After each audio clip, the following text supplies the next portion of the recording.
বৃষ্টি ধসে বিপর্যস্ত উত্তরবঙ্গে দ্বিতীয়বারের জন্য গিয়েছেন মুখ্যমন্ত্রী। আর আজ জলপাইগুড়ির নাগরাকাটায় যাবেন মমতা বন্দ্যোপাধ্যায়। ৪ অক্টোবর যে অতিবৃষ্টি হয়েছিল তাতে সবথেকে বেশি ক্ষতিগ্রস্ত হয়েছিল এই নাগরাকাটা। আশাবুল হোসেন আমাদের প্রতিনিধি রয়েছেন আমাদের সঙ্গে টেলিফোন লাইনে। আশাবুল, প্রথমে নাগরাকাটায় যাবেন মুখ্যমন্ত্রী, এরপর আর কি কর্মসূচি রয়েছে তা? দেখো অনুষ্কা, তোমাকে প্রথমে বলি যে মুখ্যমন্ত্রী যে এবারে সফর সেটা মূলত হচ্ছে ত্রাণ এবং পুনর্গঠনের কাজ সঠিকভাবে হচ্ছে কিনা তার তদারকি করা।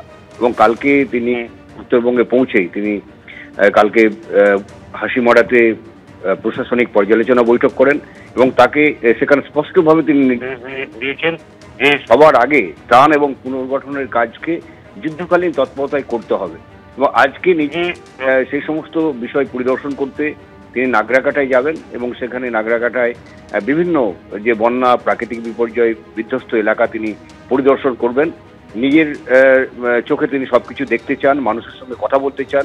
এই সরকারের তরফে যে বন্দোবস্ত ইতিমধ্যে করা হয়েছে, যে ত্রাণ শিবিরগুলো খোলা হয়েছে, তাতে পর্যাপ্ত ত্রাণ পাওয়া যাচ্ছে কিনা, সাধারণ মানুষ সরকারি ত্রাণ পেয়েছে কিনা, এবং যে সমস্ত এলাকায় সড়ক এবং যোগাযোগ ব্যবস্থা বিচ্ছিন্ন হয়েছিল সেখানে কতটুকু কাজ এগিয়েছে, যেখানে কালভার্ট বা ব্রিজগুলো ভেঙে গিয়েছিল তার কাজ কতটা এগিয়েছে, সবকিছু নিজের চোখে দেখতে চান, সাধারণ মানুষের সঙ্গে সরাসরি কথা বলতে চান এবং তাদের দুঃখ দুর্দশা ভাগ করে নিতে চান। এটাই তার উদ্দেশ্য।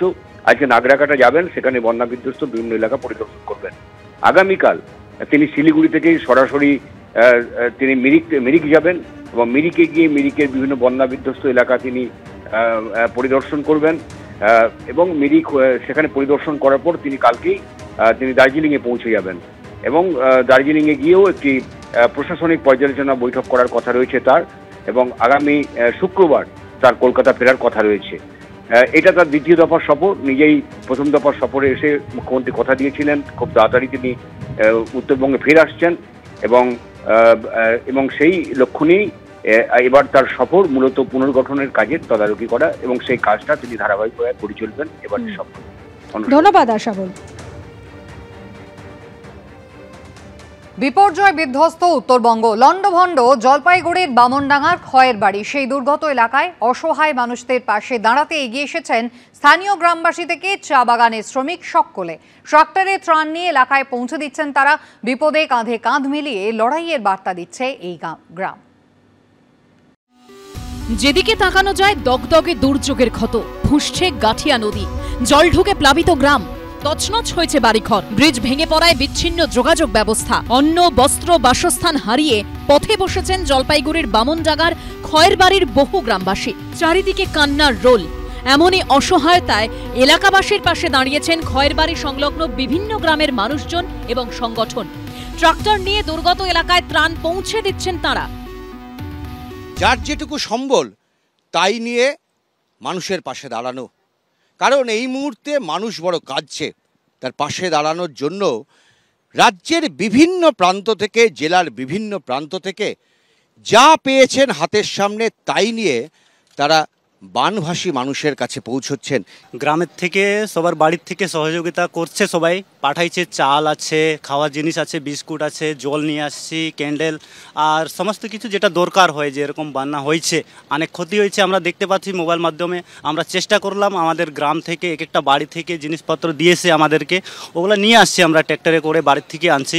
चावल था, आटा है, गेहूँ है, सब्जी है, आलू है, पानी बोतल है और बहुत किस्म का कपड़ा सपड़ा भी है। উত্তরবঙ্গের দুর্যোগে হাত বাড়িয়ে দিয়েছে দক্ষিণবঙ্গ। দক্ষিণবঙ্গের বিভিন্ন জেলা থেকে ত্রাণ সামগ্রী এসে পৌঁছচ্ছে গ্রামে। ঠিকানা নেই এরকম বহু মানুষ এই মুহূর্তে হয় নদীর পাড়ে, নয়তোবা কোনো একটা ছাউনির তলে মাথা গুজে রয়েছে। তবে এই মানুষদের পাশে দাঁড়ানোর জন্য কখনো কলকাতা, কখনো বিভিন্ন জেলার বিভিন্ন প্রান্ত থেকে মানুষ কিন্তু ছুটে আসছেন। পাহাড় ও ডুয়ার্সের টানে উত্তরবঙ্গে আসেন যারা, দুর্যোগের দিনেও সাহায্যের হাত বাড়িয়ে দিয়েছেন তাদেরও অনেকে।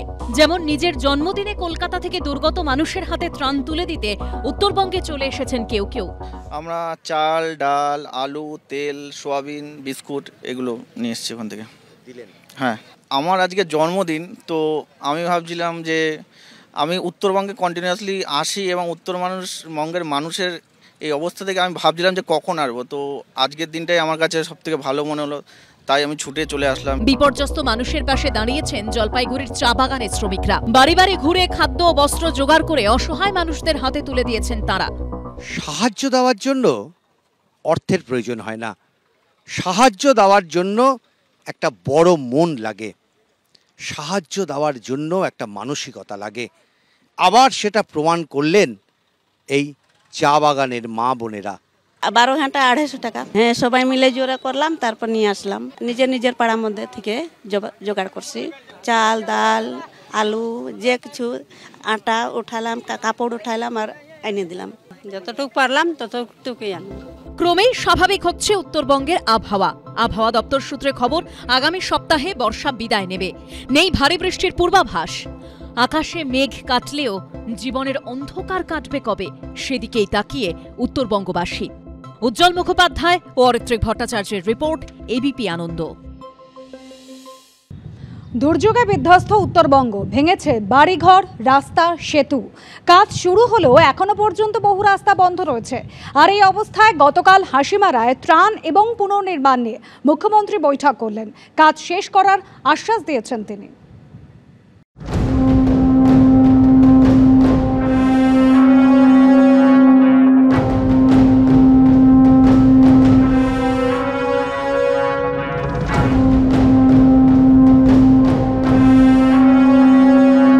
কিছু নিয়ে যাইতে পারিনি, শুধু বাঁচছি। दूसरा के घर में कितना बैठे घर में। দুর্যোগের আধার কাটলেও জীবনের অন্ধকার যেন কাটছে না।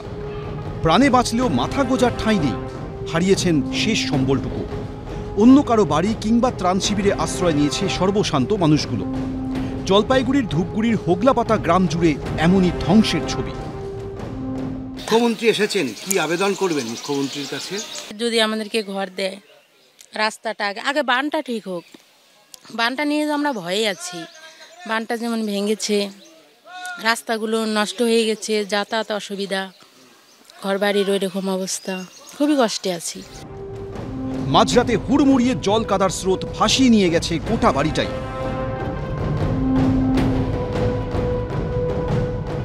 ধ্বংসস্তূপ ঘেটে খাতা বই উদ্ধারের মরিয়া চেষ্টা চালিয়ে যাচ্ছে ক্লাস 6-এর পড়ুয়া। হ্যাঁ, একটা বই ভালো পাইছি। কোনটা? এই যে এটা। এটা ভালো পেয়েছিস? হ্যাঁ। এটা পড়া যাবে? এটা দেখি যাবে কিনা। হ্যাঁ? যাবে না মনে হয়। একই ছবি জলপাইগুড়ির বামনডাঙ্গা গ্রামের। কাজ কইরে টাকা পেটটা না খায়ে টাকাগুলা রাইখে ঘরটা তৈরি করছিলাম আমরা। আপনারা কিছু নিয়ে যেতে পেরেছেন? না, কিছু নিয়ে যাইতে পারিনি, শুধু বাঁচছি। রাত্রের বেলাতে ওই যে পাড়ার ওইদিকে যাই, অন্যদের বাড়িতে থাকি। দুর্যোগে দার্জিলিংয়ের রোহিণী রোডের একাধিক জায়গায় ধস নেমেছে। মেরামতি শুরু হলেও এখনো বন্ধ যান চলাচল। হেঁটেই যাতায়াত করতে হচ্ছে স্থানীয় বাসিন্দাদের।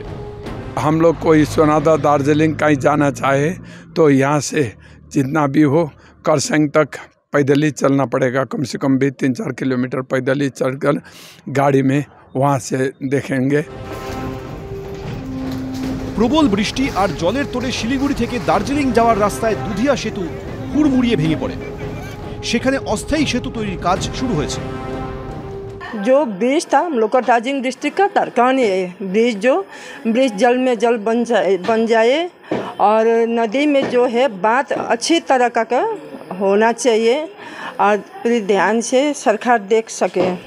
যুদ্ধকালীন তৎপরতায় রাস্তা সেতু পুনর্নির্মাণের কাজ শুরু হয়েছে। রবিবার আলিপুরদুয়ারের হাসিমারায় এ নিয়ে পর্যালোচনা বৈঠক করেন মুখ্যমন্ত্রী। মানুষের কোনো অসুবিধা হবে না। তিনধারিয়া দিয়ে দার্জিলিং যাওয়া যাচ্ছে এবং পাংখাবাড়ি দিয়েও যাওয়া যাচ্ছে, দুটো রুট খোলা আছে। আর বাদবাকি তো আপনারা জানেন মিরিকের যে টেম্পোরারি ব্রিজটা, সেটাও 7-8 দিনের মধ্যে হয়ে যাবে। পাকা ব্রিজ একটা হচ্ছে পাশে, অলরেডি কিছু কাঠের ব্রিজ অলরেডি কমপ্লিট করে দেওয়া হয়েছে। পুরস্কার আমরা উনাকে দেব। উনি উত্তরবঙ্গ যখন ভাসছে, এনডিআরএফ আর্মি করছে, তখন উনি কার্নিভেল করছেন। ঘর বাড়ি রাস্তাঘাট হয়তো আবার তৈরি হবে, পর্যটনের হাল ফিরবে, কিন্তু যারা স্বজন হারালেন তাদের জীবন কি আর ছন্দে ফিরবে?